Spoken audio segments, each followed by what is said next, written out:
একটি ছোট সবুজ গ্রামে থাকতো 7 বছরের এক দুষ্টু কিন্তু খুব ভালো মনের ছেলে। তার নাম রাফি।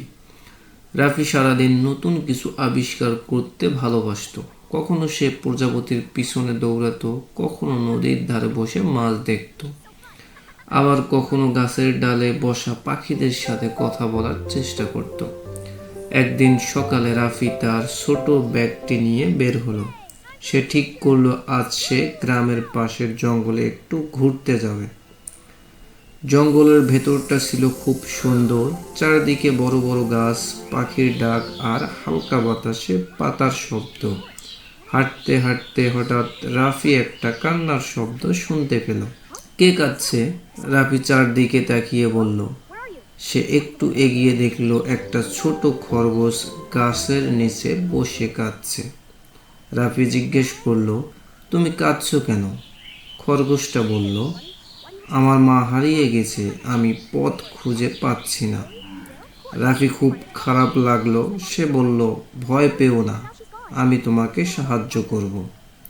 রাফি খরগোশটাকে নিয়ে জঙ্গলের ভেতরে হাঁটতে লাগলো। কিছু দূরে যাওয়ার পর তারা একটা বুদ্ধিমান পেঁচার সাথে দেখা করলো। পেঁচা গাছের ডালে বসে বলল, তোমরা কোথায় যাচ্ছ? রাফি সব কথা বলল। পেঁচা বলল, খরগোশের মা সাধারণত নদীর ধারে বড় ঝোপে থাকে, তোমরা ওদিকে যাও।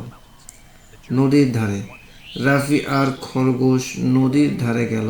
সেখানে হঠাৎ ঝোপের ভেতর থেকে একটা বড় খরগোশ বের হয়ে এলো। ছোট খরগোশটা আনন্দে চিৎকার করে উঠল, মা। মা খরগোশটা তার বাচ্চাকে জড়িয়ে ধরল।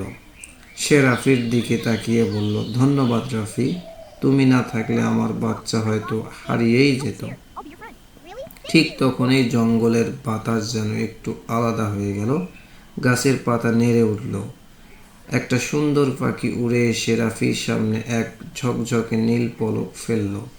পেঁচা বলল, এই পলকটা জঙ্গলের বন্ধুত্বের চিহ্ন।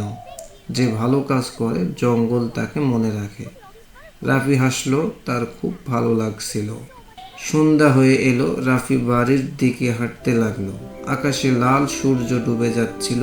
হাতে সেই নীল পলক নিয়ে রাফি ভাবল, আজ আমি একটা বন্ধুকে সাহায্য করতে পেরেছি। সেদিন থেকে রাফি জানল, অন্যকে সাহায্য করলে পৃথিবীও তোমার বন্ধু হয়ে যায়।